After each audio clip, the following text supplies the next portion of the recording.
প্ৰথমে মই সংগীতাই আপোনালোক সকলোকে আন এটা নতুন ভিডিঅ'লৈ স্বাগতম জনালোঁ। আজি আপোনালোকৰ কাৰণে একেবাৰে সহজ পদ্ধতিৰে বনোৱা চিকেন কাৰী ৰেচিপি এটা লৈ আহিছোঁ, বিশেষকৈ বিগিনাৰসকলৰ কাৰণে। আমাৰ পাকঘৰত থকা কিছুমান সাধাৰণ সামগ্ৰীয়ে এই মুৰ্গী মাংসৰ জোলখন ৰান্ধিব পাৰিব। আশা কৰিছোঁ ৰেচিপিটো চাই ভাল পাব। তেনেহ'লে বেছি দেৰি নকৰোঁ, আহক ভিডিঅ'টোৰ মাজলৈ আমি আগবাঢ়োঁ। প্ৰথমে কেৰাহী এখন পাতি দিছোঁ। কেৰাহী গৰম হোৱাত ইয়াত মই জোখমতে মিঠাতেল দি লৈছোঁ। এতিয়া তেলখিনি ভালদৰে গৰম হোৱাত সৰু চামুচেৰে আধা চামুচমান পাঁচফোৰণ দিলোঁ, লগতে দুখিলা তেজপাত। পাঁচফোৰণখিনি ফুটি আহিছে। এইখিনি সময়তে দুটা মিডিয়াম সাইজৰ পিঁয়াজ এনেদৰে দীঘলে দীঘলে কাটি দি দিছোঁ। গেছৰ ফ্লেমটো মিডিয়াম কৰি দিছোঁ। মিডিয়াম ফ্লেমতে পিঁয়াজখিনি অলপ কোমল হৈ যোৱালৈকে এনেদৰে ভাজি থাকিম, মাজে মাজে লৰাই থাকিব। এয়া মই মিডিয়াম ফ্লেমতে 2 মিনিটমান পিঁয়াজখিনি ভাজি আছিলোঁ। দেখিছে অলপ কোমল হৈ আহিছে, লগতে ৰংটো সলনি হৈ পৰিছে।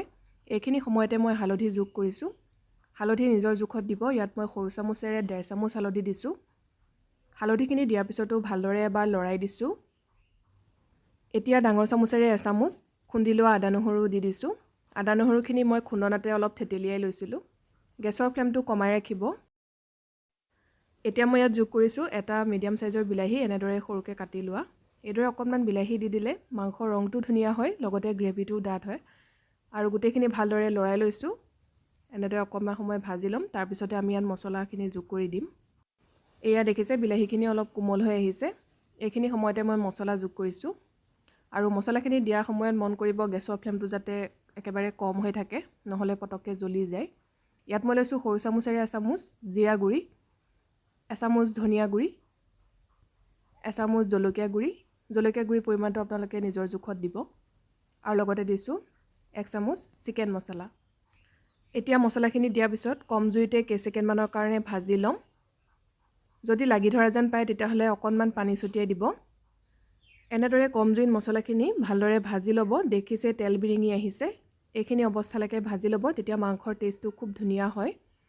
আৰু এতিয়া মই হেতাখনে অকণমান এনেকৈ হেঁচি হেঁচি গোটেইখিনি ভাঙি দিছোঁ। বিলাহী পিঁয়াজ যাতে গোটেইখিনি গলি যোৱা নিচিনা হৈ যায়। এইখিনি সময়তে মই সোৱাদ অনুসৰি নিমখ যোগ কৰি লৈছোঁ। মই নিমখ একেবাৰতে দি লৈছোঁ, আপোনালোকে পিছতো যোগ কৰিব পাৰে। গোটেইখিনি ভালদৰে এবাৰ লৰাই লৈ ইয়াতে চিকেনখিনি যোগ কৰি দিছোঁ। ইয়াত মই 600 গ্ৰাম চিকেন লৈছোঁ। মাংসখিনি দিয়াৰ পিছত গেছৰ ফ্লেমটো অলপ হাই কৰি দিব আৰু হাই ফ্লেমতে 1 মিনিটমানৰ কাৰণে এনেদৰে ভাজি ল'ব, ঘনাই লৰাই থাকিব। এয়া মই মাংস দিয়াৰ পিছত 1 মিনিটমানৰ কাৰণে হাই ফ্লেমত লৰাই লৰাই ভাজি ল'লোঁ আৰু দেখিছে মছলাখিনি ধুনীয়াকৈ মাংসখিনি গাত লাগি ধৰিছে। এতিয়া গেছৰ ফ্লেমটো মিডিয়াম কৰি দিছোঁ আৰু ঢাকনি লগাই দিলোঁ। এনেদৰে ঢাকন দি মাংসখিনি অলপ ভাজি ল'ম, মাজে মাজে লৰাই থাকিব।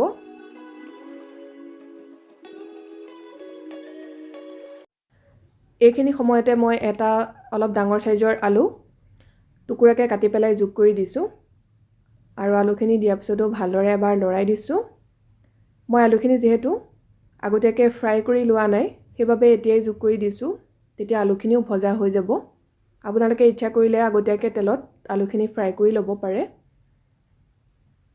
এতিয়া আকৌ ঢাকন লগাই এনেদৰে মাংসখিনি ভাজি থাকিম, মাজে মাজে লৰাই থাকিব। আৰু যদি কেনেবাকৈ লাগি ধৰা যেন পায় তেতিয়াহ'লে অকণমান পানী ছটিয়াই ল'ব।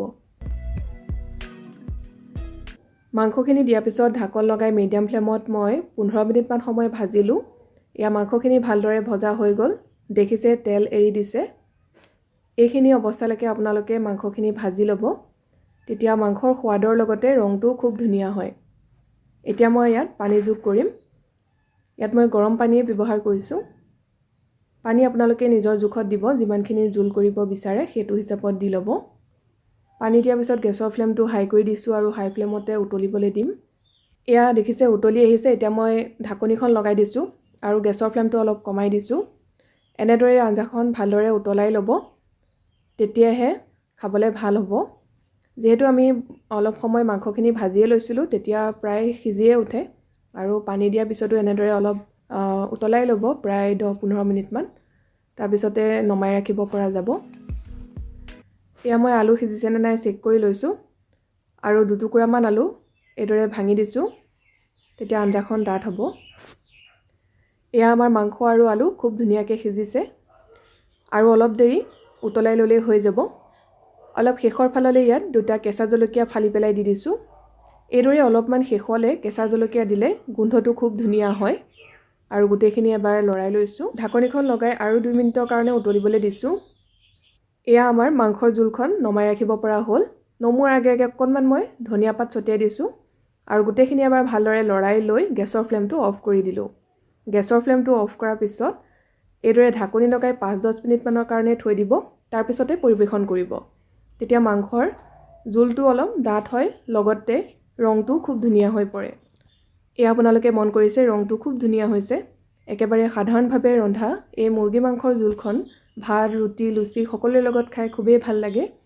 আশা কৰিছোঁ আপোনালোকে ৰেচিপিটো চাই ভাল পালে। যদি ভাল পালে ভিডিঅ'টো লাইক কৰিব, লগতে শ্বেয়াৰ কৰি দিব। আপুনি যদি প্ৰথমবাৰৰ কাৰণে মোৰ চেনেলটো চাই আছে তেতিয়াহ'লে চেনেলটো ছাবস্ক্ৰাইব কৰি ল'ব। কাষতে থকা বেল আইকনটো প্ৰেছ কৰি অল কৰি ৰাখিব, যাতে আহিবলগীয়া ভিডিঅ'ৰ ন'টিফিকেশ্যনবোৰ আপুনি পাই থাকে।